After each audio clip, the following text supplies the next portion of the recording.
What is up, y'all? I hope y'all have had a fantastic day.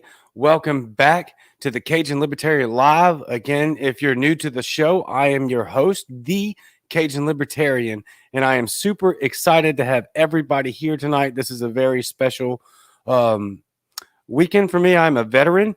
Um, and so to all of the families and friends of mine and just everybody across the world that have lost members in so many pointless wars, I salute you quite literally.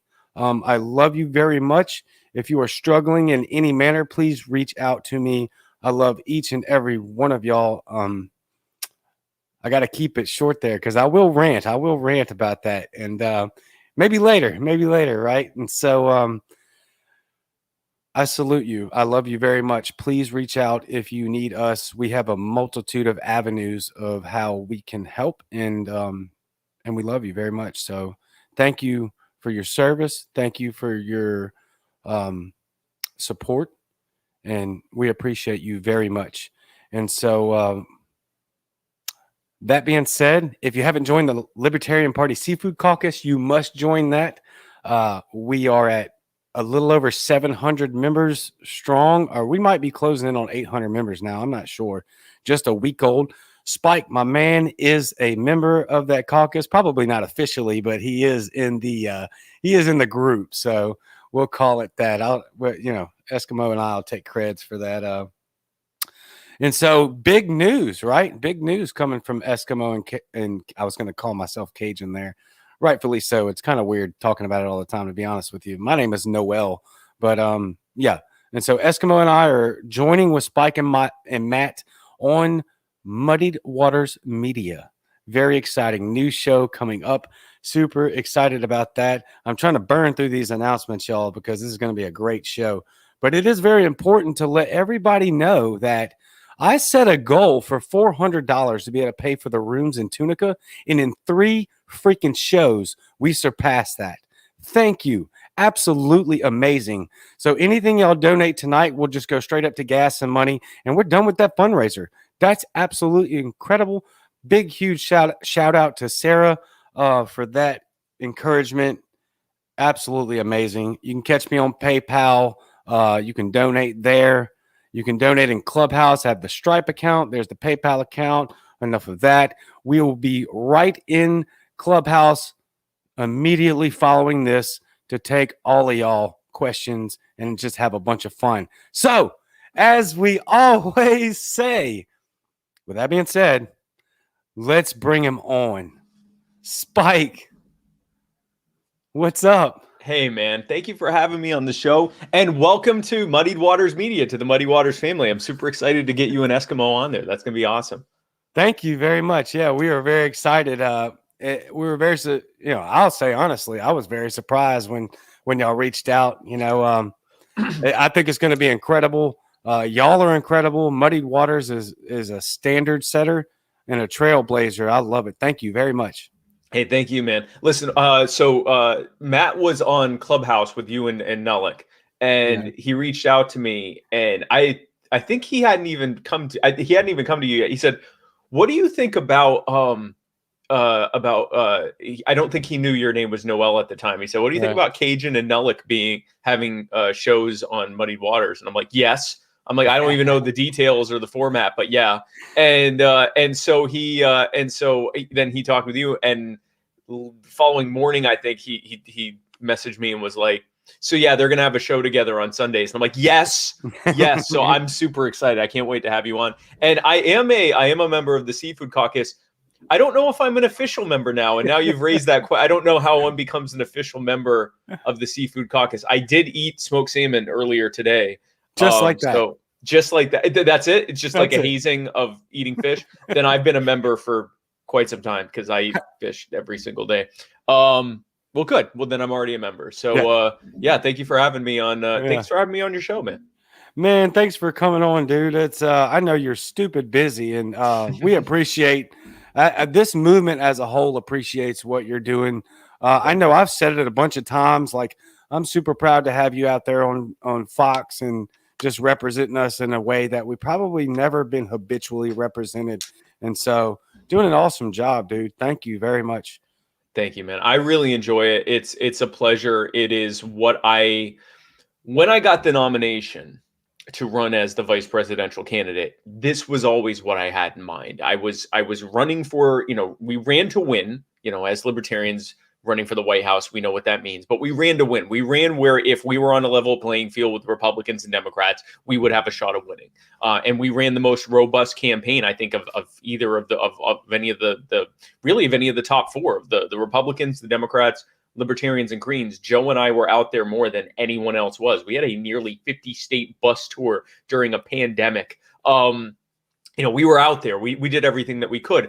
But I always recognized that this was an assignment for a few months that I would then use to spread the message of liberty moving forward. Because I'm now no longer just Spike Cohen. I'm former VP nominee or VP candidate Spike Cohen and everything that comes with that. And so the idea was always get into national media, get onto these prominent podcasts and influencers, and use that attention to spread the message of liberty, not to try to push myself personally, not to try to water the message down and make it palatable, because there is no such thing. You make things palatable by bringing people to your palate, but by spreading the message of liberty. And I've done my best, and I'm happy to do it. You mentioned me being busy. This is actually the one rare weekend. This is the only thing I've done this weekend besides like posting stuff and whatever. And I think I jumped on Clubhouse one night for fun, but like I have slept so much this weekend. It has been amazing. It has been amazing. It's been my first weekend off since February. Yeah. And it'll be my last weekend off until I'm going to be depressed looking this up. Hold on. I tell everybody while he's looking this up, there is literally a group of people out there, and their sole purpose is to keep Spike alive. Yeah. Dude, you got to get some sleep. It's a group. I sleep well on a regular basis, but this weekend, man, I slept like a middle-aged Jew. So my next free weekend is possibly July 4th, but I may be doing something in Chicago, and then if not, then possibly July 24th. Although I might be at Freedom Fest, and if not that, then August 28th. Although I guarantee you by then something will have booked that. So this is what my life is like. And again, I love it. I love every second of it. I'm not complaining. Nice. But yes, there is a core group of people within my volunteer team whose sole purpose is to make sure I don't die. And I love that. I love that I have that. Yeah, you got to have it. We all need that accountability, especially when it comes to staying alive. Yeah, because I don't do a good job at I've gotten better than as a kid. I just didn't sleep. Now, like that was how I was successful in my business. I really never slept. I also used to do a lot of drugs, and now sober and well into my 30s, and also having MS, which has slowed me down slightly, or at least made me a little bit more accountable to, if I'm tired or whatever. Now I have to be more cognizant, but I still push through stuff. I still, at these events, I'll be up for 18 hours and I'll have people call me and be like, no, it's time to go to sleep now. You can go to sleep now. I'm like, yeah, but I'm working out the same. No, go to bed now. No, you wake up and then you can do that. So I am like a 5-year-old in that way. You kind of wind me up and I go around and talk to people until you say, no, now it's sleep time. I go, I don't need to sleep. And then I fall asleep. So. My wife keeps me in check the same way because I don't have MS, but I do. I have the same background as you, where I was a drug addict and alcoholic for over a decade. I absolutely ruined my pancreas. And so I have to keep a strict diet. I won't go into all the details of that, but I have to keep a very strict diet to keep my my type 1 diabetes in check, but also my pancreas in check. And I also have to have that regular sleep. So go into that diet. I absolutely obliterate my diet on a habitual basis. I don't think you do, because your situation's probably a little bit more intense than mine. But when you have your smoked salmon, is it seasoned properly? I mean, it has to be, right? I don't know. There is such a thing as raw. Like it's full of salt and In fact, one of my favorite ones is a Cajun smoked salmon. So they have all the Cajun spices and everything on it. Okay, good. You've done it. Let's do this debate. So yeah, no, let's do the debate now. All right. I am an all salmon matters type of guy. Okay, I there love are it. fine people on both sides of this debate. I am very much a believer in so not like saying, you know, I like to take some Alaskan sockeye and just cook it in the fire and you eat its natural. And I'm like, yes, I will do that. And you're like, I want to put it in, you know, the you know, cayenne and paprika and you know, all the Cajun spices and the salt. And I'm like, yes. And someone else is like, I want to, you know, I'm not. So I actually live in, I live in the Carolinas, and our big thing here is calabash style, where they like deep fry it. They bread it and deep fry it. That's the one I like the least. But even that, I'm like, okay, it's still fish, so I'll do that too. And the New Englanders are like, no, we just put a little bit of salt in it, and we mostly stick to shellfish that already has lots of salt, and so we don't even have to salt it. Put a little bit of Old Bay on, or the Marylanders. I'm from Baltimore. The Marylanders, we like to take crabs and just put some Old Bay on it, and boy, yes, all of these things are acceptable answers. I am a pan fish. You know, the pan fish unity. I support seafood unity in these caucuses. Amen. And I'm not sure. I like the whole Asian style with teriyaki and all that. Same. Like I will literally spend this entire episode talking about fish if you let me. So I'm not sure I have a favorite. If that's your next question, but smoked salmon is like, in order to actually do the curing and smoking, it has to have salt in it. And so it's by default, it's seasoned. So yes. Yeah, no. I wasn't going to ask you to pick favorites because, look, everybody well knows that Eskimo and I were just having fun, right? Oh yeah. I absolutely love salmon. Salmon is my top 2 favorite fish. Mm-hmm. I can't put a number 1 or number 2 there. Salmon and tuna are my top 2 favorites. I love tuna. Smoked salmon. I love tuna to no end. And so my only thing, I guess, would be I want to take Nalik's salmon right out of the river and cook it over an open fire, as does she. But I want that bad boy in a pan with some butter and some garlic and some nice fresh seasonings, not from the powdered stuff. And so, but no, I'm with you. Some actual fresh cut seasonings. Yeah. Absolutely. Yeah, no, listen, I'm with you, man. I'm from the South. We salt our salt. So I you know, we're from a similar region in the US when it geographically and when it comes to seasoning food. So I'm with you, but I also I'm pretty much good with, if someone puts fish in front of me and says, "Hey, would you like this fish?" And I say yes. Whatever the is, the answer is almost always yes.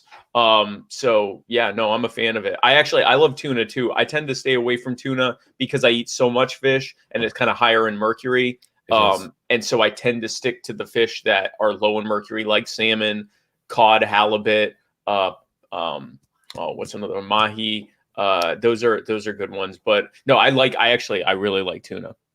Yeah, I actually really love mahi, and I really love amberjack as well when they're cooked really well. Those are good, solid fishes that hold together really well. They're not super flaky, a lot like salmon. I love those fish, and so I'm in the all seafood matters camp. All seafood matters. Yeah. I on the campaign trail in Huntington, was it Huntington Beach?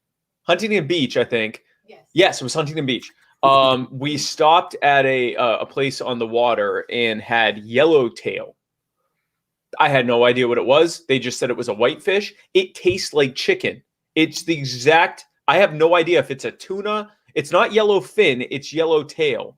And I've had it a couple times since, and it literally has the exact same consistency. In fact, when I started eating it, I'm like, I think they gave me chicken, and I went up to them and they said, "We don't serve chicken. We only serve yellowtail and shellfish and a couple other things." And I'm like, "You're certain this is not chicken?" They're like, "We've never ever served chicken here ever." And so as I started flaking it, I'm like, oh, okay, I can see this is fish. It had me that fooled. It's amazing. And that's something every time I'm on the West Coast, I try to get some yellowtail. Yeah. No, you're educating there because I immediately thought you were talking about yellowfin tuna. Yeah. But it's I assume yellowtail. I actually assumed it was the same thing when I ordered it, and then when I ate it, I'm like, that's not tuna. And then I went to them, and they're like, no, it's a different type of fish. It's on the West Coast, and it's called the yellowtail. And I'm like, I want all of these. I want you to give me the rest that you have, and I'm going to put it in my suitcase and take it on the bus with me. But in when I saw it, so I'm actually the chair of the now defunct Libertarian Party Smoked Salmon Caucus, which in retrospect was probably a little too specific. Right. I like that we now have a seafood caucus because it includes smoked salmon, right? It includes all these things. And so I feel like I have a home. When I saw that I was invited, I think it was either you or Nullick that invited me to it, probably both. And when I saw it, I'm like, I now have a home, because I was so sad that the Waffle House caucus took off and the smoked salmon one kind of went defunct. But now I have my real home, which is the seafood caucus. Amen and a women. Yeah. Yep. So just to let everybody know, Spike is officially a part of the Cool Club now. Yes. Appreciate it. Part of the Cool Kids Club, yeah. Part of the Cool Kids Club. Now, you've been doing a lot of traveling lately, so I imagine that you've been able to eat just absolutely all kinds of food all over the country. That's amazing. You've been doing a lot of state conventions like crazy. How has that been? Have you enjoyed that? Has it been terrible? I imagine you enjoy it. That last part was a joke. Wouldn't that be a twist? Like, no, I hate it. God, I got to go to Delaware next weekend. Crap. No, no, I love it. It is. It has been fantastic. It has been what I was hoping it to be, because coming off of the election, I walked away with what I thought were some pretty clear lessons of what we had done wrong, of what we had done right, but as or more importantly than those, the things that needed to be done and how we needed to refocus the party and the movement. I think for a long time we have focused so much on who's running for president. And that's important because that's our standard bearer. That's the one who goes off and is the flagship for the rest of the party.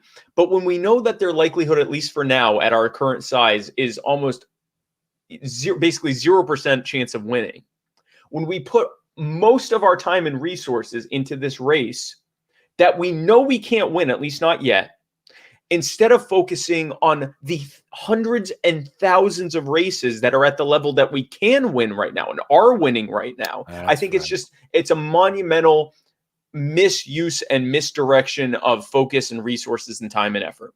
And it creates a bunch of problems. First of all, it brands us as the loser party. When our main focus is on races that we can't win, and our main messaging is about how they're keeping us off the ballot and they're doing everything they can to stifle us, what we keep saying to everyone is, we can't win. We don't win. All of our heroes don't win. We don't win. We don't win. That L becomes loser to these people.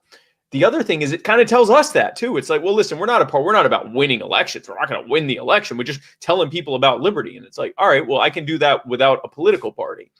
The purpose of a political party is to win elections. So anyway, that was my takeaway from this. And that in order to win these elections, we also have to become more involved in our local communities and be more involved in actual efforts to show the community that we care.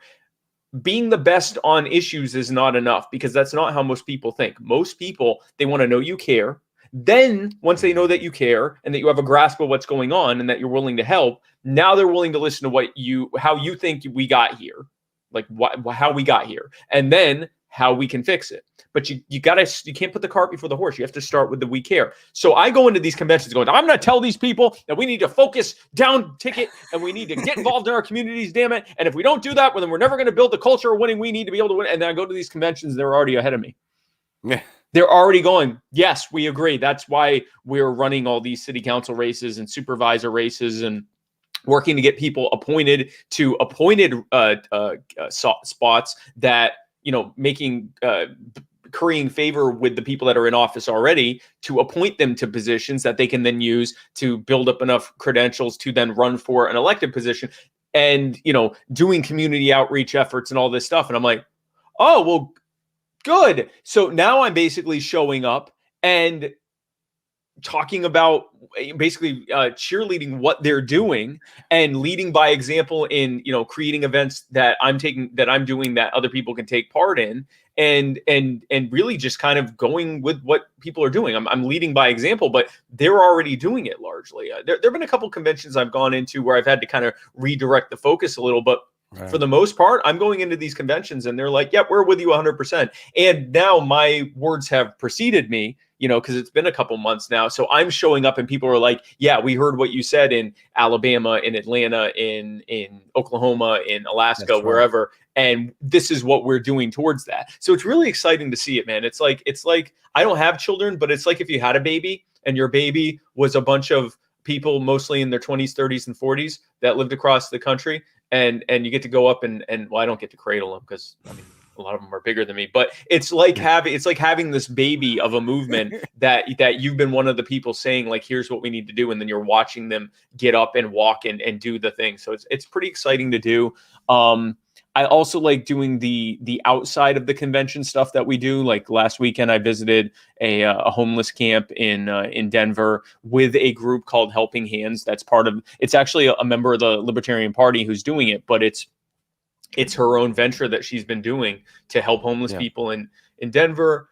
The couple weekends, was it the weekend? No, 2 weekends before that, I was in Murfreesboro, Tennessee, doing a similar thing for homeless people out there with a group called Journey Home, the Journey Home, and the Libertarian Party of Tennessee. And then the weekend before that, I was helping with the Libertarian Party of Ohio and their allies in a group that they created called Accountability Now Ohio, which is people across the political spectrum that are fighting to end qualified immunity. So it's this kind of stuff that libertarians need to be doing and on the front lines of, because it's one thing for us to say we've always been right about these issues. It's another thing to show people that we are at the front, at the head of leading on pushing forward for these issues. And when we do that, we aren't just having good ideas and watching other people do them or not do them. We're presenting our good ideas and inviting others to join us in making these good ideas the actual policy. And in doing so, we show that the liberty movement is leading by example and setting the world free. And I'm beyond excited to do this stuff. It was nice to have a weekend of sleeping, though. Yeah, I can imagine. And I know that your wife, Tasha, is a huge advocate for volunteerism. Yes. And you guys are coming to Tunica in July. Yes. And I'm working with you and Brian and Tasha about having the same fundraiser here. I mean, that's the bottom up work that I've been stressing so much. That's not the right word. It's promoting, right? Mm-hmm. That's what we've been talking about. So we've been beaten into the ground, like just boots on the ground, bottom up work. Yeah. I feel, man, I loved what you said, because so much of the focus on the federal government, a lot of that's just straight up entertainment. Like it's just entertainment value to keep us distracted from what's really going on in your city, what's really going on in your community. Yep. Those things are important. The federal policy is important. War policy, foreign policy, monetary policy, tax policy, regulatory policy. A lot of the bad things that we see in our cities and states is bad federal policy that's trickled down, especially when it comes to like the war on drugs, the war on guns. That's important. We are nearly powerless to do anything other than say those things are bad and say what we oppose and what we're in favor of right now. We have incredible power to affect how things are happening in our city halls, in our state houses, in our, if you're in has a county council or whatever, in our local and regional and municipal places of power. That is where we right now can directly affect things. And that's where it happens. Folks, the chance of you being infringed upon by a federal agent is infinitesimally smaller than the chances of you being imposed upon by a city beat cop or a county cop or a state cop. And not because they're bad, but because they're just doing their job. That's what they were told to do. Go give this, go hassle people over broken taillights and blinker laws because we need to raise revenue. Go arrest a bunch of people for owning plants because that's a big priority of the governors right now. They're just, no, that doesn't make it right what they're doing, but they are just doing their job. They're not uniquely evil people. They're not really much different from you or me. They're just doing a job that right now is a bad job. And so what we do is we go and we change policy. We can change policy. There's a group called For All Tennessee. They are a lobbying group in Tennessee. There's 2 of them. And they have a, like a board of advisors, and they have a couple dozen members right now. They have a budget of like $5,000 or $6,000, and they have been in the Tennessee state legislature lobbying and advocating for all of 5 months now since this session started. They have been able to successfully end no-knock raids, put a law on the books requiring that police officers now have a legal duty to intervene when they see a fellow police officer breaking the law the same way they would anyone else. They have begun the process of restricting civil asset forfeiture. There's laws in place that are restricting some civil asset forfeiture and putting some protections on the defendant, so that now there's a minimum amount of monetary value. That was the part they couldn't get. What they were able to get now is you can use a public defender for it. Before you had to pay for it. So what's happened now is when the state comes in, they have to decide, is it worth seizing this guy's $1,000 when we know it's going to cost us thousands to defend it in taxpayer money? So this whole thing of now civil asset forfeiture, which we were told was to go after the kingpins. Good. Now go after the kingpins. Leave the small people alone that you're taking $300 and $600 and $2,000. That happened. Oh, and also they actually got the votes to pass ballot access reform, but the chair of that committee illegally decided that the vote was against it, even though you can clearly hear that the majority voted in favor of it. But the point is, they came that close. They've done this in 5 months. We can be doing this all over the country, and it doesn't take millions of dollars. We can be, with $1 million spread out across the country, and with the same amount of manpower and effort and resources that we are putting into these, Don Quixote tilted the windmill presidential races that we're doing. We could be changing the faces of our cities and counties now, right now. So it's what grassroots is always where it's at. And it makes perfect sense because as libertarians, we believe in decentralization. We believe in putting it back in the hands of individual people and small communities working together voluntarily. And that bigger patchwork is people working together voluntarily, not some top-down centralized power situation. So it feeds directly into what we already believe. And it works better for us because we naturally don't like being told what to do. So instead, just empower people to do it themselves. So it's like we're finally, I feel like we've really crossed a Rubicon of understanding that we're not going to win the same way that the Republicrats ran. That they've created a system for themselves. The way we're going to win is by doing it the way we do it. We're not going to win libertarian goals with statist means. We're going to win it with libertarian means. So I'm excited, man, and I can't wait to come out to Tunica. Oh yeah, that's going to be a bunch of fun. Like you're the main speaker there, and then we've got a lot of guests. I think Adam Kokesh is going to be there. Oh, nice, cool. I'm not super sure. I just think, but and of course, Brian, I'm sure, is going to be there, which that's kind of funny because I did tag him in that promo me. That was funny. What's funny, because Brian tends to be kind of a behind the scenes type of guy. Yeah. So when you put that out and you're like, yes, featuring Matt Wright's co-host, and you tagged Matt and Brian, and I'm like, that was just funny to me. But yeah, no, I'm super excited to come out. First of all, Mississippi is one of the states that I didn't get to visit during the campaign. So I've been collecting states like Pokemon since last year. And nice. I've got either 40 or 41 of them. And so I think what's left are Hawaii, which that's going to be a tough one. Hawaii, Idaho, Wyoming, Montana, Mississippi, Louisiana, Maine, Vermont, Maryland. And I think that's it. I think it's 41 I've done and 9 I haven't done yet. And most of these ones I haven't done yet, I've already got something on the books for them. So I'm real excited about it. Yeah. Yeah. Which one was your favorite or least favorite state convention? My Probably a favorite- trap question there. I don't mean. Yeah, it's tough because there hasn't been a bad one, put it that way. Like there hasn't been one where I walk away and I'm like, Right. I could have stayed home. Like that could have been an email. My favorite state convention. I honestly, and this is not me being a politician, I don't know that I have an exact favorite. There are things about each one that I liked a lot. The Alaska Yep. one was really, really, really cool. First of all, I've Nice. never been to Alaska. Second of all, Same. Alaska is beautiful. And third of all, it wasn't really a convention. It was a outreach event and a candidate, basically a candidate workshop forum. Nice. So it had like a different vibe where we were just showing candidates how to win. So there wasn't all the like Robert's Rules of Order stuff that I tend to fade out on or not be there for. So I think that it's definitely up in the top 3 or 4 there. I don't know, man. You know what? Each of these conventions really competes to be the best. It's a really close grouping from last to first.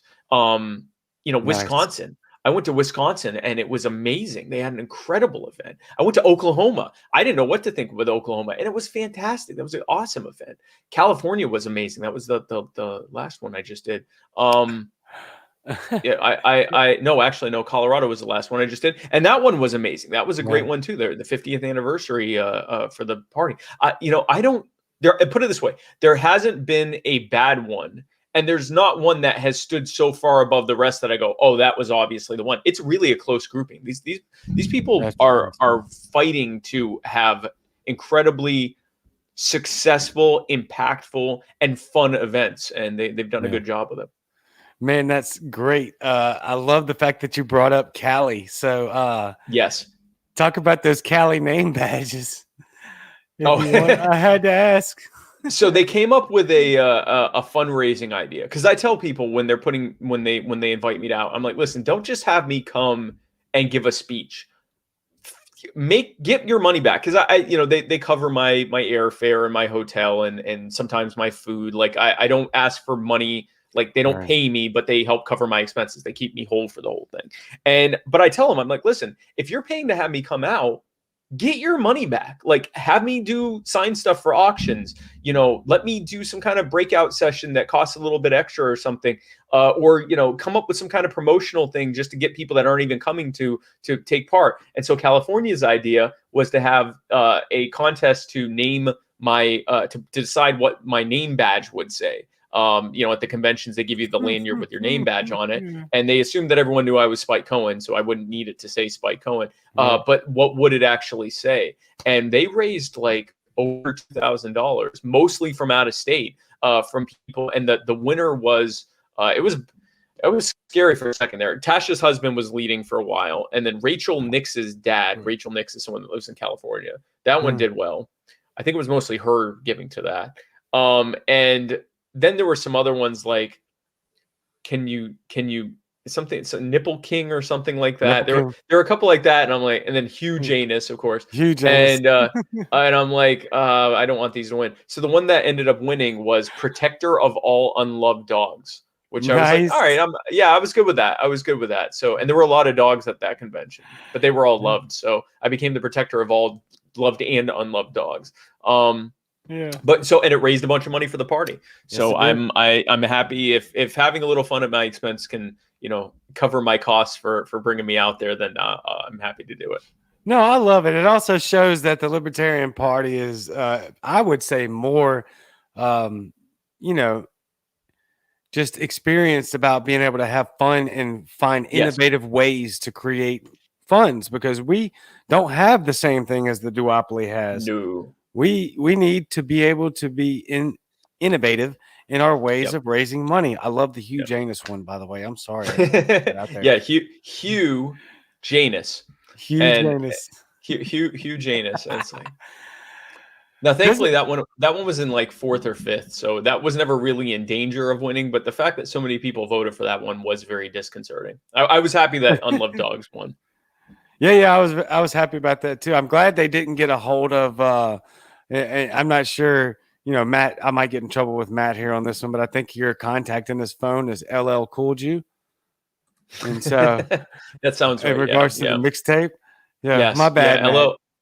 LL Cool J. So all of last year, every episode of the Muddy Waters of Freedom, he would introduce me as Spike Yeah. and then some Jewified version of a rapper's name.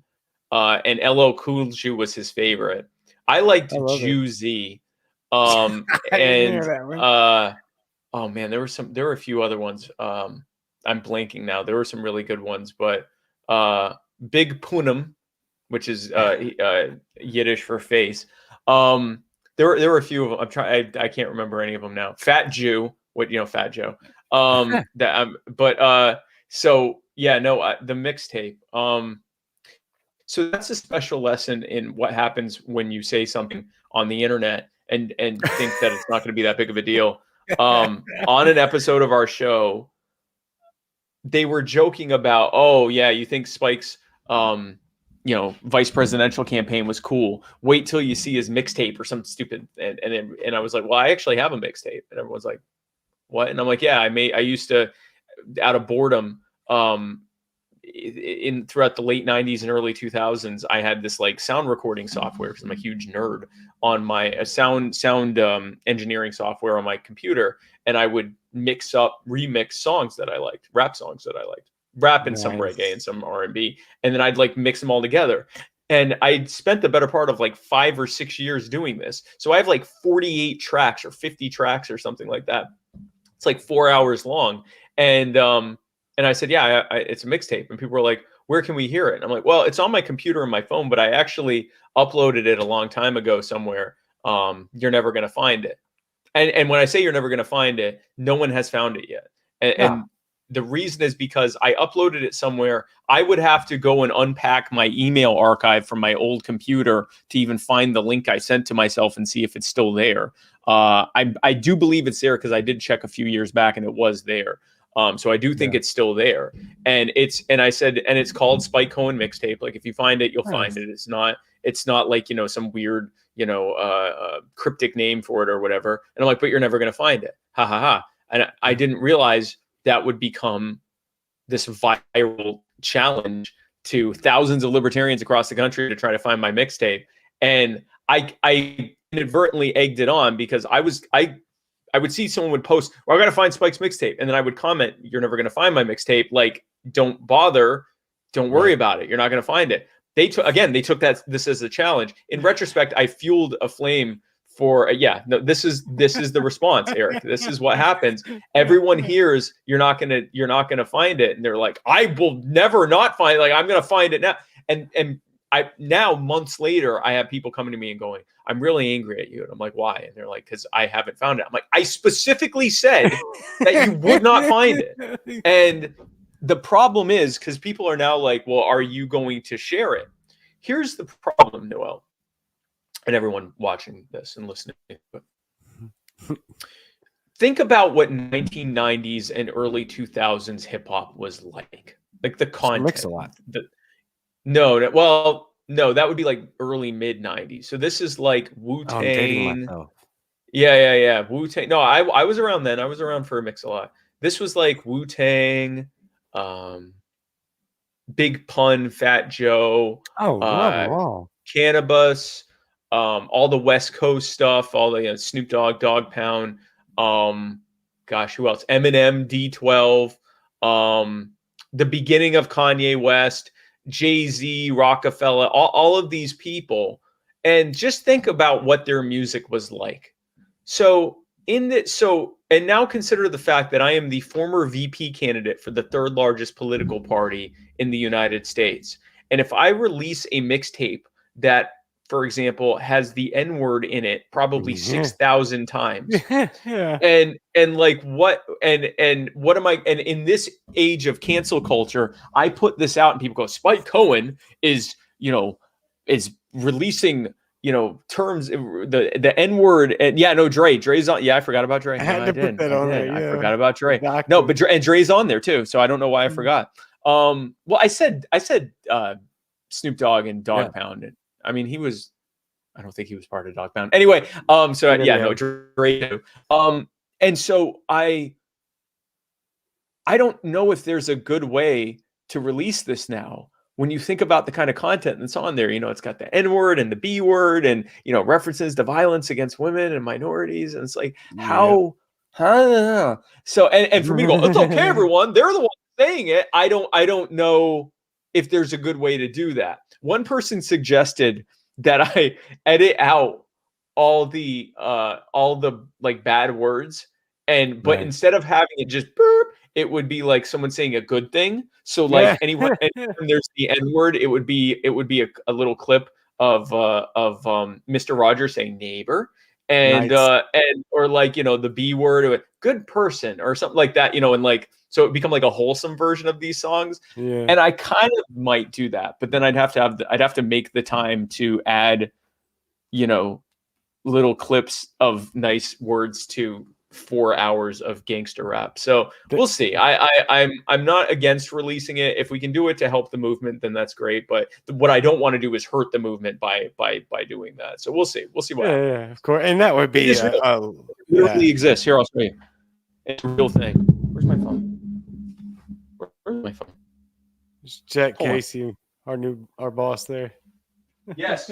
This episode is brought to you by Jack Casey's, whose book In Silver Throned and the other one. And then the new one coming out is Golden Cross. I should know this, but if you go to his website, which he will put in the comments, you can buy his books right now. I have no idea where my phone is. Anyway, my mixtape is on my phone and on my computer as well. So it does exist. I listen to it often. I've actually played a track for a couple people at various conventions. So if you come out to my different locations that I'm coming out to over the next few weekends, then I might play a track for you. If you donated enough money to your state convention, your state party, I might play a track for you. And if you go to spikecohen.com, you can see all my upcoming events. You can see where I am, and hopefully you can come out and meet me. Oh, there was a comment earlier. So there you go. I left the comments off for a hot minute, so I didn't get distracted because they're so deep already. But I clicked into it, and somebody was already asking, like, hey, you got a schedule of your upcoming events? There you go. SpikeCohen.com. Is that right? Yeah, So if you go to SpikeCohen.com, I'm actually pulling it up right now. If you go to SpikeCohen.com and go down to upcoming events, you'll see all of them. And my next upcoming event is this weekend. I'm going to be at the Pizza Dilly Winery in Felton, Delaware, just outside of Dover. Friday the 4th and Saturday the 5th. On Friday the 4th, I'm taking part in an event called Liberty Speaks. It's going to be me and Maj Touré and a bunch of other speakers that are going to be there at Pizza Dilly. The following day, also at Pizza Dilly, is the Libertarian Party of Delaware convention right there in Felton. And then on Sunday, I'm going to well, if you show up for the weekend, you'll know because we'll tell you. But it's actually Dave Casey owns a breakfast restaurant. And we're going there for on Sunday morning for like a breakfast brunch type thing. So I'll be there that weekend. The following weekend, I will be in Florida at the Spring Hill Suites in Lakeland for the Libertarian Party of Florida convention. The following weekend, I will be in Greensboro at the Greensboro Shrine Club in Greensboro, North Carolina for the Libertarian Party of North Carolina convention. But yeah, if you go to spikecohen.com and go down to upcoming events, you will see all my upcoming events across the planet. Oh yeah, Brian wanted me to give you a message, by the way. Why is it that you can play on Facebook all day, but you can't tell him about some sort of check that he needs to know about? I texted him. This is what you do. You go onto my shows and I texted you at, hold on. Find it. Put him on blast. I love that dude though. Oh yeah, but I texted at like 7. Listen, man, I slept all day. I slept. I woke up. I woke up. I set alarms to wake up and post my Memorial Day thing that I had already written. My team posted the thing about the 100th anniversary of the race massacre in Black Wall Street, Tulsa. I saw that. And then someone else on the team posted a thing about a dirty cop that's been framing hundreds of people for years now, and now all of his cases are getting thrown out and now everyone's going home, even probably some of the ones that were actually guilty because at this point they don't know who's guilty or not guilty. And so yeah, honestly, when you see Spike Cohen out there, it's mostly like my team has put out stuff that I've already written and just scheduled for it to go out later. Yeah. And I was asleep. So, but I did message you. I messaged you. Yeah. Yes, Brian, I messaged you. Yeah. Check your text, Brian. I know check your text, Brian. Like, don't come at me before checking your text. Goodness. I'm sure you met Bobo in Nevada, but she wants me to ask you or just remind you, you do realize that you do have a Kevin Bacon running. Kevin Bacon. Yes. Let me pull up this. I'm going to pull up. No. I'm going to get the picture. Let me get the pic. Let's get the pic. Hold on. Well, I'll talk about it while I'm getting it. But so I was in Reno, Nevada, and it's Nevada, not Nevada. Oh, my bad. It's Nevada. Yeah, no, I didn't know either until I got there and I said Las Vegas, Nevada, and they're like Nevada. So I'm like, all right. So in Nevada, in Las Vegas, Nevada, I was on the bus tour, and I got to meet many cool people, including Bobo and a bunch of other cool folks that came out. Someone came out, actually a friend of mine that had interviewed me on his YouTube show. He came out in a full hazmat suit. This was, again, during COVID and all that. So that was fun. But then I got to meet this guy right here. I got to meet this guy right here. This is Kevin Bacon, aka Sir Oinks a Lot. And we had a very nice conversation. This is, by the way, this is how I talk to pets. So like I talk to pets the same way. It looks like I'm haggling with the pig. Yeah. And I let him know he was in no danger because I'm Jewish and I am kosher. And so, or actually I'm not kosher. I just don't eat pork anymore. So I let him know, he was in no danger, and he kept trying to eat food that was not in my hand. He just kept trying to like chew on my hand. So it was we had a good time with Kevin. And if he wants, listen, I've made no decisions for 2024, but if Kevin contacts me and says that he wants to do a Cohen Bacon ticket, I'm going to be hard pressed to say no. I will say that. I will say that. Oh man, Cohen Bacon, and that just rolls right off the tongue, don't it? That's beautiful, Cohen Bacon. That's good. That's good. It's literally me walking around carrying this potbelly pig. Yeah. I know you get kind of the same questions a lot everywhere, and I kind of that drives me nuts a little bit, to be honest with you. And so that's why I'd rather just have fun here and just go with it. But you did just have an opportunity to speak with Justin Amash and Dave Smith on Clubhouse for the first time. How'd that go for you? That was good. So I had talked with Justin a few days prior on my introduction to Clubhouse. He came on for that as well, so I'd gotten to talk to him before. And I've talked with him a couple times on and off randomly towards the end of the campaign and since then. So it wasn't like my first time ever talking to him, but it was cool. I always have a good conversation with him. He's a good guy. He did incredible stuff in his 10 years in the House. And it was cool being on there with Dave and Justin because, and they even addressed this right now. I probably don't have to tell you, if you're watching this, you probably already know about all the factional stuff that's happening within the party right now. You got the Mises caucus, you've got the Prags, you've got a lot of people in other caucuses or that aren't really associated with a caucus, but they're kind of picking sides. Or you got a lot of people in the middle trying to say, can we not just try to we all pretty much have, it's actually me and other people like me. And it's trying to say, can we not focus on the fact that we have largely the same goals? But the problem is there are vested interests on both sides of this who want the other side to lose. They want to win and they want the other side to lose. And this is happening on both sides. So this is not one side is bad and one side is good. That's right. The vast majority of people in all of this just want to come together and grow the movement and grow the party and actually set people free. That's why we're here. We're not here to fight over stuff that really at the end of the day isn't, it matters, but it's not what's going to hinge upon whether we win or not. So, differences of opinion on messaging, differences of opinion on tone or not even policy, because we agree almost 100% on policy. So it's stuff like who are we reaching out to? Hey, why don't you reach out to who you think we should reach out to? And this one reaches out to who they think they should reach out to. And I'll reach out to both of them, because I think we should be reaching out to everyone. And we'll figure out what works best when we get there. But what's good is you've got Dave Smith, who is the, presumed, or I think at this point announced presidential pick for Mises. He hasn't been formally endorsed, but more than likely he's going to be who they pick. And he's, I believe, the only one that's actually, I don't know if he's officially said he's running, but I know he said on Joe Rogan and on other things that he is running or thinking of running, whatever. He's likely to run. And then you've got Justin Amash, who, just by virtue of the fact that he's, a former sitting congressman, and he's likely to consider running at least. And he kind of represents the Prags, for lack of a better word. Right. And yet you hear them, and they are basically agreeing on everything.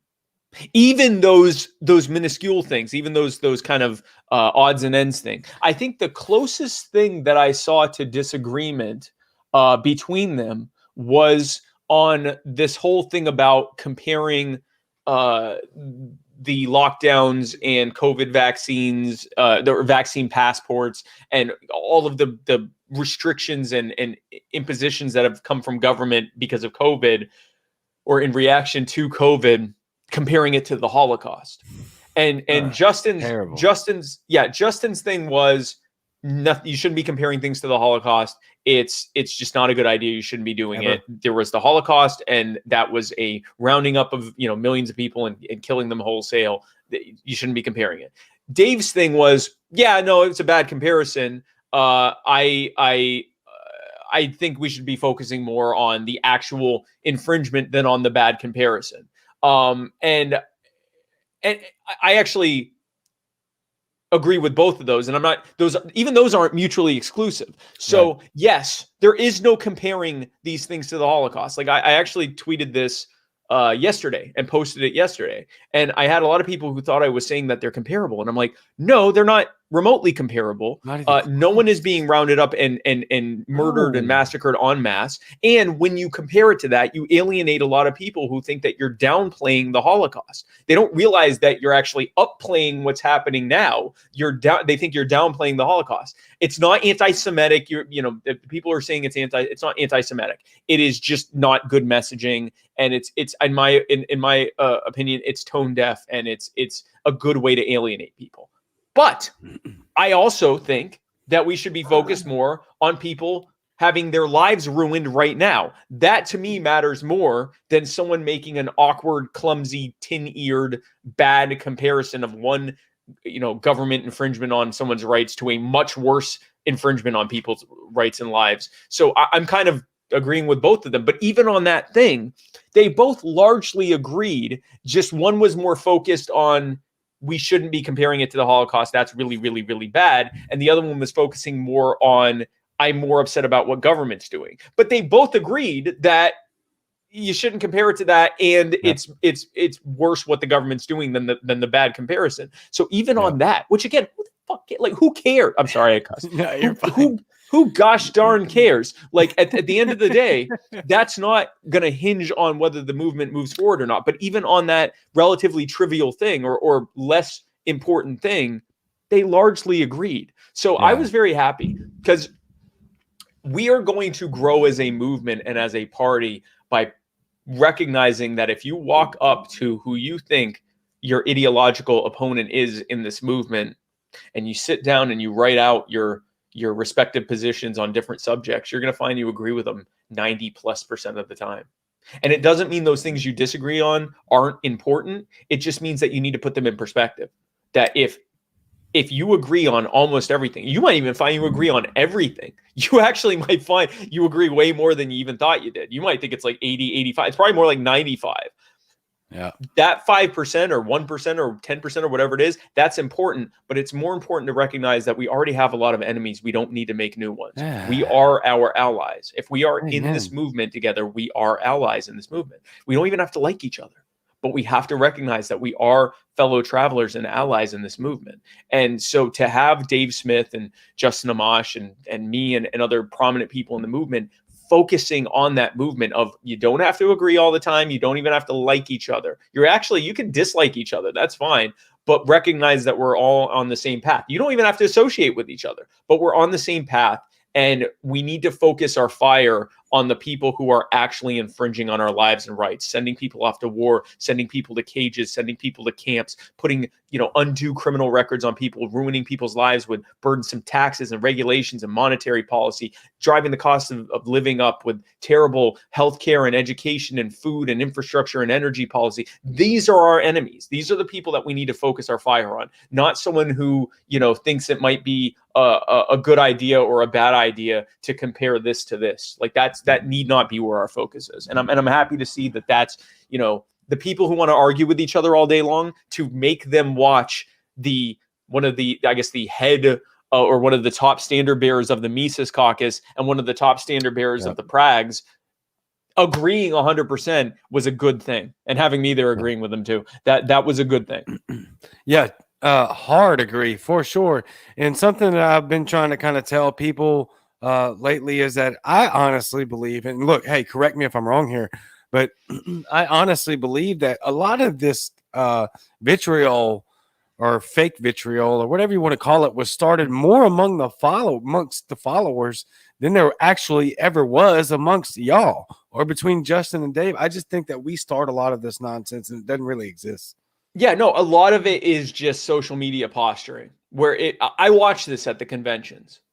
The people that are screaming at each other on the internet, they get together and sometimes they just keep away from each other. And sometimes they actually hang out and recognize that even if they go back to yelling at each other on the internet afterwards, they will sit there and hang out with each other and recognize that, oh yeah, no, I guess we're not quite as much enemies as we like to be. I will say, I do think that there are some people in leadership or in prominent positions in both of those camps who want them to win and the other side to lose. They're even okay with the movement overall suffering temporarily if it means that they push out the people that they don't like. So there is some of that, but it's not. This is largely tail wagging the dog. It is people that are angry and often for understandable reasons. There are people who are understandably upset about some of the things that have been said on this side. And there are some people that are understandably upset on some of the strategy misfires that have happened on this side. Fine, great. I have talked about the things that I agree with and disagree with on both camps. I have expressed my frustration with the radical camp. The radical caucus is where I most am in tune if you take all the different caucuses. And unfortunately, in the wake of the breakup with radical splitting into audacious, they haven't been as present and at the forefront as they have in the past. And I've talked about that. Like there's a lot, but I don't give a shit about, like, at the end of the day, we all need to work together on this. That's right. Anarchists and constitutionalists and anarcho-capitalists and mutualists and market anarchists and, left libertarians and right libertarians and people who have been libertarians. This is another faction, libertarians who have been libertarians forever. Like from birth or just, since the 70s, 80s, 90s, whatever. And libertarians who literally just got here and are still figuring it out. We need to work together. And the best way to get more people to be more libertarian in the way that we'd like them to be and be effective in ways that we'd like them to be effective in is to work with them. That's right. It is a lot easier for me to talk with people at these conventions about things that I think they could be doing better when I'm already someone that they consider to be good, acting from good faith and on their side, than if I'm standing on the outside going, you jackasses, look at you with your stupid nonsense. And they go, yeah, no, screw you. We don't care what you think. Right? Yeah. So let's bring people in. You don't have to bring in Nazis. You don't have to bring in people who think that the gulags were good. And meanwhile, I've yet to see any Nazis or people think that the gulags are good at these conventions. Yeah. It's not to say they don't exist, but they're not showing up at conventions. What I have seen is a lot of people who are 70 and 80 and 90% libertarian. And they still have, and I was one of these people at one point a few years back. I was one of these people that came to the movement and said, yeah, I agree with you on everything except for the border And I think maybe the wars a little bit. And I don't, what was probably that was really it, because I was pretty libertarian on everything else. And on police. I think you're giving the police a little bit too much of a hard time. And the more I got to hang out with libertarians and have them talk with me about these things in good faith, instead of crapping all over me and calling me a statist, bootlicker, road cuck, instead, over time, I was able to hear their ideas, and I went, oh, okay, I see. Yeah, and if I believe this, then yeah, consistently I would believe this as well. That's how you bring people in. So no, that I agree. I think a lot of this is controversy for the sake of it, and it's not helpful. Yeah, I mean, you're absolutely speaking to the choir right here. I've been talking for ever since I started this about, and I'm pretty sure you said this. I had Brian Nichols on, and we talked about it. It's just a big deal to me, is that meeting people where they are. Yes. Right. Instead of just trying to inject our ideology right off the bat, like, hey, what makes you tick? What are you concerned about? Yes. And then I'm gonna let you know that I care. And now I can say, hey, look, I have a libertarian answer for that. Mm-hmm. What a revolutionary idea that we actually listen to people for 10 seconds before we start talking. So we have, because libertarians, we tend to be, not all of us, but we tend to be more on the cerebral side of things. Right. We tend to be less, although not as less as we like to pretend. We tend to be less emotional, but not as we like to pretend we have no emotions. Yeah, no, we have emotions too. I watch it happen daily. We can actually be hyper emotional. But we tend to be more, so when we see something bad happen, we tend to systemize it. We look at it and we go, that's terrible. What caused that to happen? Whereas most people, exactly, wins hearts and minds when you listen. Most people, when they hear of something bad that happens, they go, that's terrible. I am so upset by this. Someone has to stop this. We have to do something to stop this. But they're not hyper focusing on and trying to break down and conceptualize what caused it. We have a ton of engineers and engineering minded people in this party, because that's how most libertarians are typically wired. That's how we got here, is philosophically. We came here philosophy first. Not all of us. Again, some of us came here on the emotional aspect and then fell into the philosophy, but a lot of us came here on the philosophy side. So then we expect that to work for other people. We expect that we go into a conversation about something, and if we just present the perfect, most rational and logical argument ever, that we have, completely scrubbed of any potential logical or rational rebuttal. The only way that someone could fight this thing is with a logical fallacy, which of course they'd never do that. So, and then we present this idea and we expect people to go, my God, look at this argument. This is the most logical thing I have ever seen in my entire life. There is nothing that I can rebut about this. Yep. No, I'm a libertarian now. Yeah. I didn't know it until I looked at this beautiful monstrosity, but look at it. I'm a libertarian. That's not how people work. No. So we get frustrated. We present our idea and people go, yeah, but what about the roads? Or, well, but how do we have a civil society? Or I think that healthcare is a human right. And then our emotions come out. We're not emotional until that happens. Then we get triggered, and then we start getting angry at them. And we start, accusing them of not understanding rights, and we start telling them that they don't get this and they don't get that. And meanwhile, what they're saying is, I'm worried about this thing. And our answer sounds like, hey, fuck you. I don't care what you're worried about. I want to argue with you about philosophy. And that sounds like, and then when they go, yeah, but who's going to take care of this? And we go, but it's not my responsibility to take care of this. The market will take care of it. What it sounds like is, I don't care about you. I don't care what's going to happen to you. I have no answers about what's going to happen to you. And frankly, I don't care if you live or die.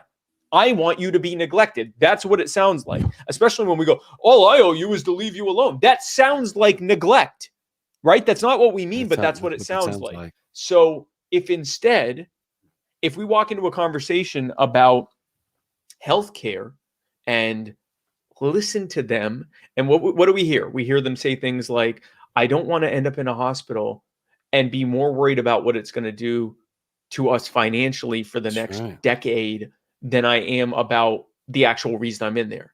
I don't want to have to not send my kid to the doctor because I can't afford it. I see that there are other countries where I'm told that it's just free or next to free, and they can just go and get care whenever they want to. And we're such a rich country. Why can't we have that? If we show up to that conversation and say, Yeah, our healthcare system's a total mess. It costs a fortune by intention, right? We have Yes.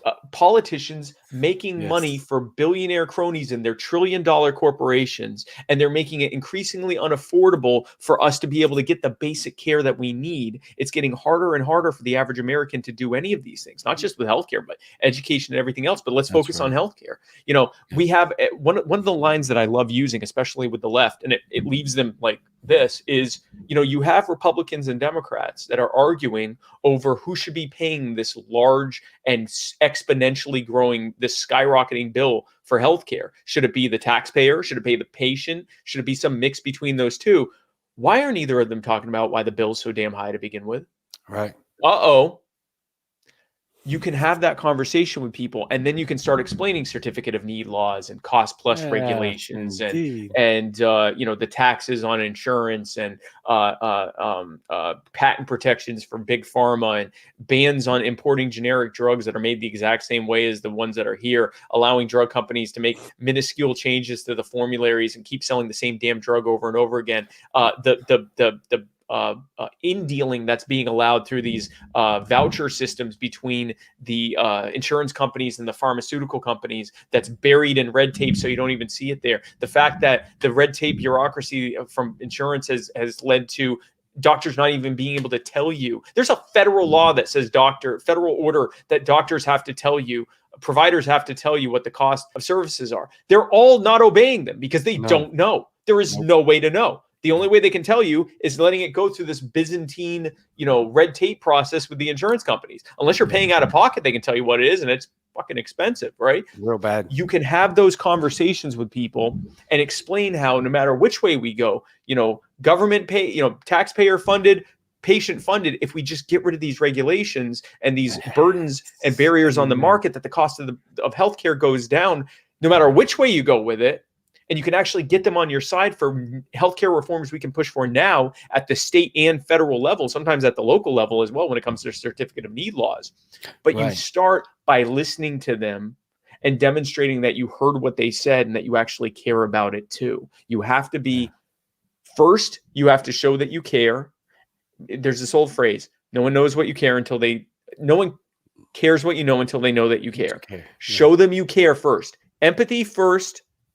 Listening second, demonstration third, solutions fourth. Okay, this is the feel, felt, found method of sales. I hear what you're feeling. I feel it as well. Other people have also felt this, and here's what we found. This is how marketing and messaging works. You first have to show them you care. Then you show them that you understand what they've said.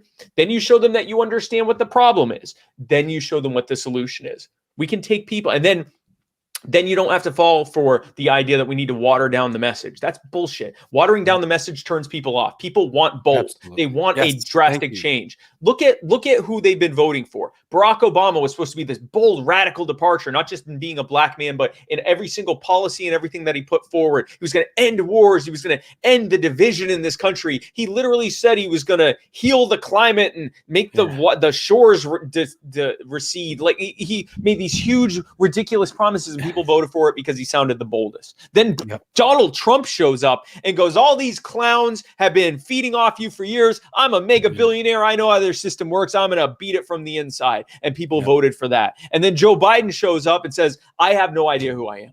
No, he shows up and he says, look at the insanity of Donald Trump. I'm going to be a return to normalcy. And that represented a bold departure from Trump. People vote for what they think is a radical departure from the mess they're in right now. Right. We are an actual departure from that. Yes. All we have to do is meet them where they are. We don't have to bullshit them and pretend and pander that we're a departure. We actually are. All we have to do is show up. We don't water down the message. In fact, we shouldn't water down the message. We should present my favorite interview to this day. I know I'm ranting. My favorite interview to this day is one I did with a bunch of union teachers in California who wanted to know what the libertarian solution to education was. And I remember I was in Ohio or Pennsylvania. The following day, I was going to start with the start with helping with petition signing to get us on the ballot. And they said, yeah, we got this thing for you. The teachers union members in such and such California want you to come on. And I said, all right. And everyone was like, what are you going to say? I'm like, I'm going to say what I always say. So I went on there and I spent the first 20 minutes empathizing with them and saying, I have heard from teachers across the country. And I know what you're going through. I know what you were going through with having these ridiculous student loads on you. You've got way more students than you know what to deal with. And you can't even really, some of them are school board members as well. You can't teach them in a way that's effective because you've got all these federal, mostly federal, but also state testing orders. So you've got to just test students all day long. You've got to tell them just enough to get them to pass this testing. God forbid one of those kids isn't wired to do testing all day long. Maybe they're a little bit more creative. Maybe they're like me where they need space. They need to be able to have time to process things and things like that. And then they'll remember it forever, but they're not going to just sit there and scantron their lives away. Now you got to label them as special needs. You got to then, and there was a special needs teacher on there. And I said, I know what you're going through. You've got 10 times the student load you're supposed to have. You're supposed to have 4 or 5 students that you can work on a one-on-one personalized basis for their specific special needs. And now 95% of your classes are kids that should not be there. And they're full of angst and anxiety because they're being told there's something wrong with them when the fact is they just aren't fitting into this square peg, that square hole that most people don't fit into. And now they're taking it out on the actual special needs kids. You're now playing referee. As I'm saying this, I'm on this Zoom and I'm looking at them. I'm watching tears come into some of these teachers' eyes while I'm talking about it. Yeah. And I asked them about some of their stories as well. And so we spent the first 20 minutes, half hour, just relating and just demonstrating that I understood where they were coming from. Then I explained how we got there. I said, the problem is that you as a teacher, and one of them was the administrator of this school. You as an administrator, you as a school board member, you are utterly powerless to decide what the education should look like for the students that you have.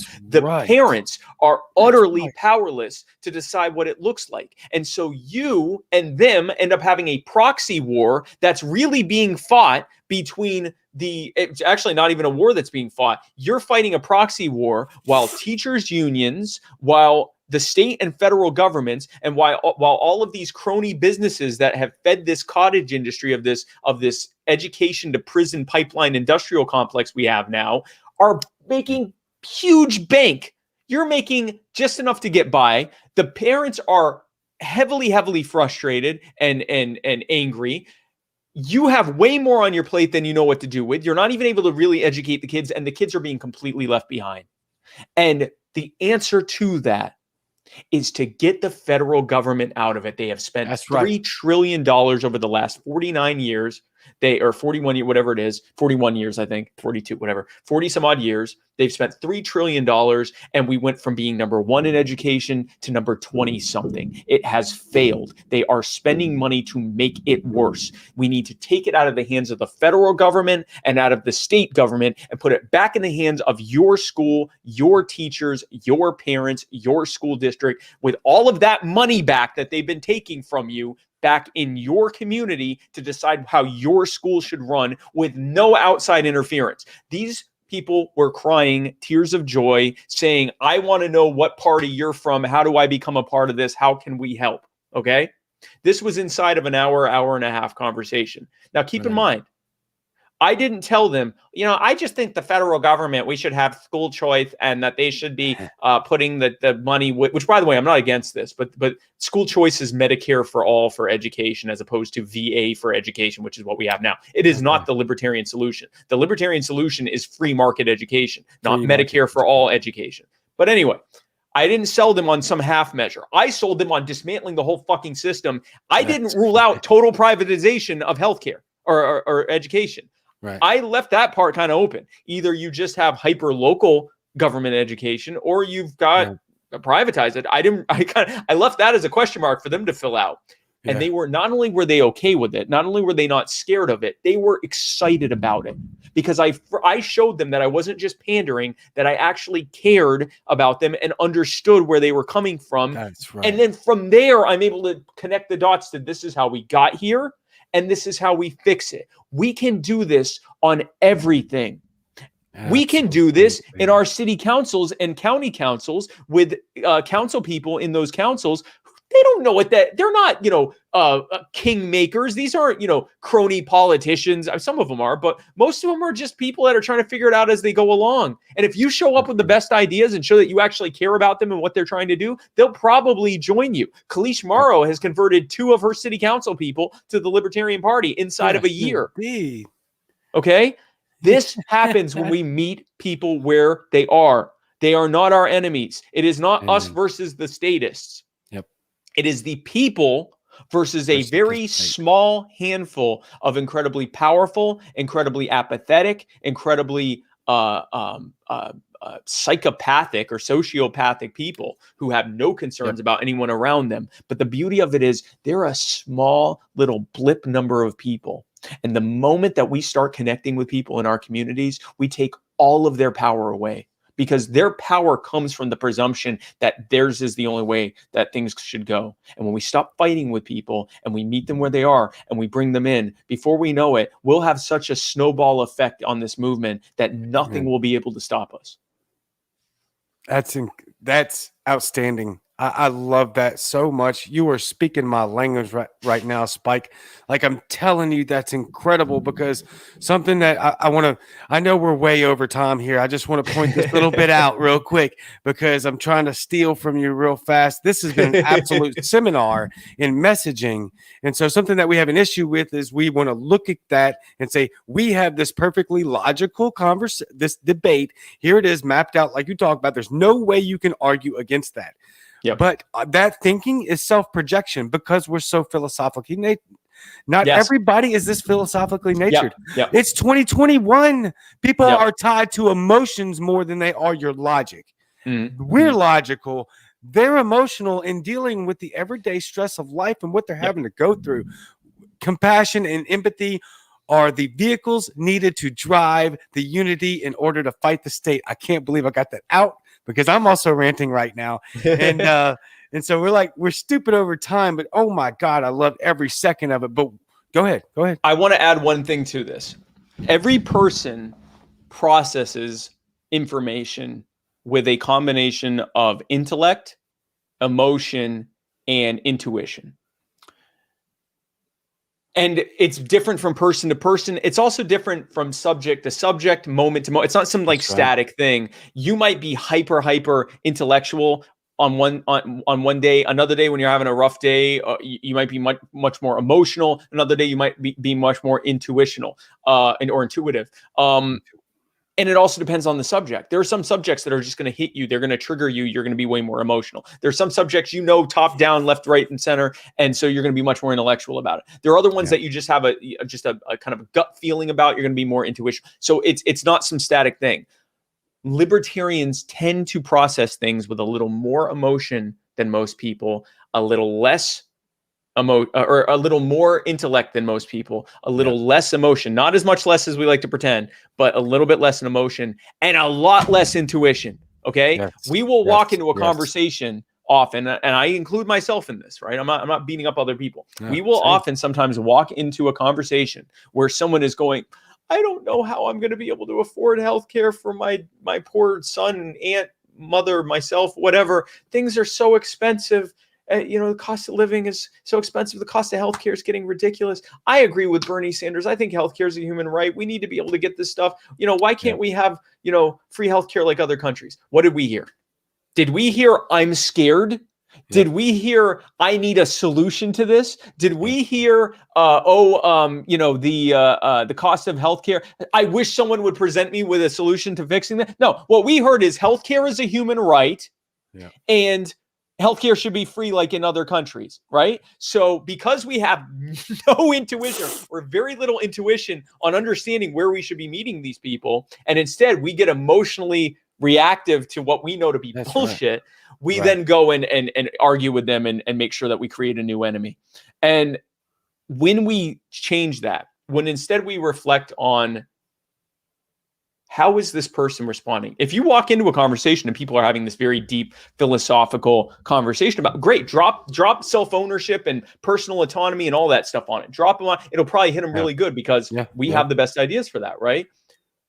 But if you hear people coming in and they're talking about their friends, their loved ones, their neighborhood, their community, something they saw on TV, something that scares them, you hear their fears, their worries, their concerns, their joys, their hopes.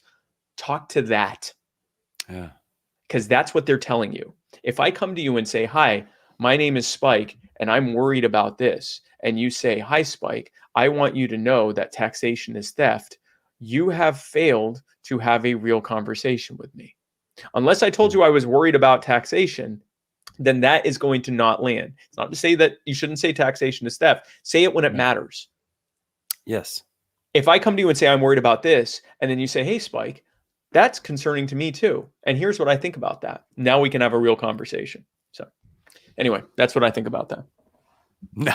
I love how you just so humbly and subtly ended this absolutely brilliant rant and this things that I've been, and we haven't spoke before this. No, for all of y'all that follow me, we did not talk about this conversation prior. We talked for about 50 seconds before we started, and it was like, hey, how are you doing? Good to meet you and finally talk to you. Let's get started. Like that was it. Yeah. I mean, just outstanding. You're going to be in Clubhouse, right? Yeah, we're going to jump on Clubhouse after this. I'm going to be doing, I may mute myself on and off because I got some stuff I have to do around the house and some odds and ends stuff, but I will be on there. I'll be talking with people. We're going to have some fun on Clubhouse. Okay, so teaser as we bail out of here at almost an hour and a half, that really feels like 25 minutes. This was incredible, amazing. So one of the first things I'm going to ask you, Spike, when we get in there is, how in the hell did two grown-ass men get lost in a building for 15 minutes after meeting Kane and the mayor of Knoxville? And so a guy that ran for vice president, you got lost in a building for 15 minutes. I mean, that on the same floors, like literally, nope, same floor. Yes, we'll talk. We'll lead with that. How did the future of the Liberty Movement get stuck in a building that was very clearly marked for almost a half hour? Well, you're not going to believe it. Tune into Clubhouse. Tune into Clubhouse. Spike, thank you, man. This was so much fun. Thank you, and thank you for becoming a part of Muddy Waters family, man. I'm really excited. Absolutely, same. Glad to be a part of it. Super honored to have you here. Super honored to be a part of Muddy Waters. Love what you're doing. Don't stop. All gas, no brakes, dude. I love it. Mild steering, all gas, no brakes, a little bit of steering. A little bit of steering. That's right. I will talk to you in Clubhouse. Yeah, I'll talk to you in Clubhouse. Or so. I'll see you all at Clubhouse. Yeah, appreciate it, my friend. Absolutely, man. Wow, what an amazing episode. Thank y'all so much for being here. Spike, thank you, man. Spunk Conan is his alter ego, or at least that's what I was told. I find that to be really funny. Anyway, wow, absolutely outstanding, incredible. Join us in Clubhouse. There's the PayPal so that we can polish off the Tunica event for gas, food, and whatnot. I cannot thank y'all enough for just being so active and involved. Wow, what a lot of incredible commentary in the comment section. Thank you very much. So many people tuned in. Just incredible. I can't thank you enough. This is amazing. Can't thank Spike enough. Brian, you're my dude. We picked on you a little bit there.